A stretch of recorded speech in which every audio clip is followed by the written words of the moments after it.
So the recipe that we're going to see now is that of a pancake.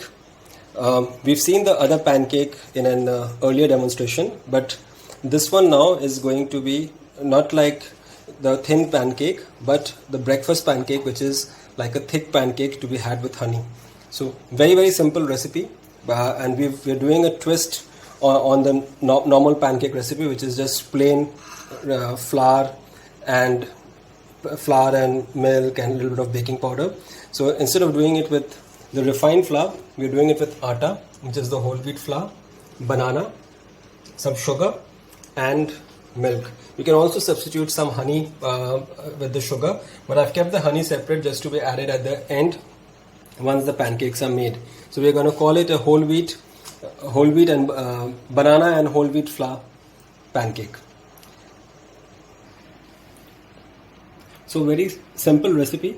What you need is, when you see these bananas, they are overripe bananas, and that's how they're supposed to be, because that's what gives this pancake a slightly darker color and also a different flavor. So you want your bananas to be overripe, and you need a food processor or a blender for the batter to be mixed properly.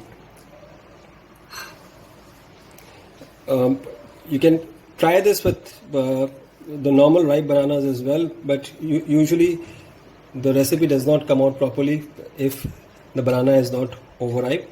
And then, like I said, a very simple recipe. So we are gonna just add all the ingredients: the sugar, the flour and the milk.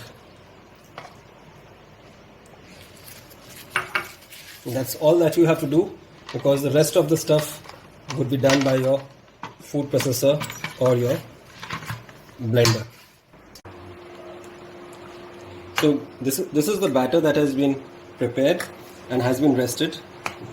Thank God for the manufacturers of good mixers like Hamilton Beach, that it's a very smooth batter and you don't have to worry about any lumps of bananas going into it. So the batter has been rested. You can also make this batter overnight and rest it for one day. The banana actually makes the batter even more darker if it has been rested overnight. So now what I've got over here is the skillet or a dosa tawa, which has been heated up, and we're just gonna brush this with a little bit of butter. You can hear the slight sizzle coming out of it, which tells me that the temperature of my skillet is right. We don't want it to be very hot or absolutely cold. Getting the right temperature is important. And then we just pour a spoonful of the batter, depending upon the size that we want, and we don't need to spread it.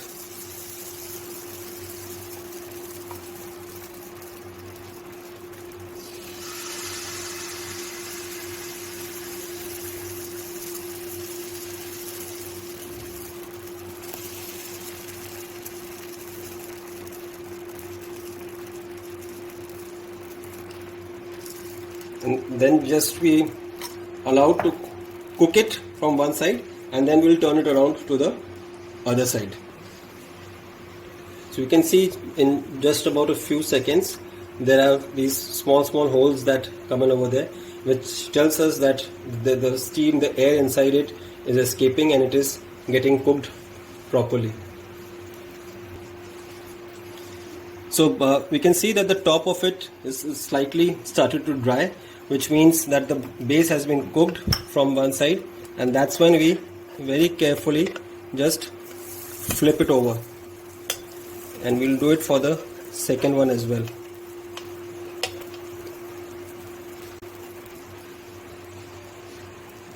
So you can see the color that has come on one side, it's a nice brown, and then we allow it to cook from the other side.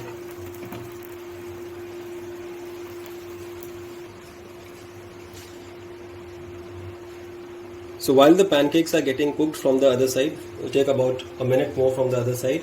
This is just some banana which has been slightly caramelized. I've just added a little bit, sliced the banana thin and just added a little bit of butter, very little sugar, and just tossed them to be used for garnish. And of course the honey. And when you're talking about bananas and sweet dish, a little bit of extra chocolate is something that I personally prefer. So that's why the chocolate sauce. So now that our pancakes are ready, we'll just finishing plating it. So just roughly we sprinkle some bananas on the plate,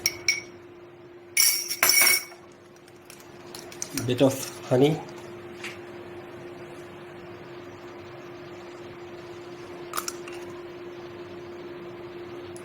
just drizzled lightly, and of course the winning combination of banana and chocolate. So that's your banana and whole wheat flour pancake with some honey drizzled, some chocolate syrup and caramelized bananas. Hope you guys enjoy making it.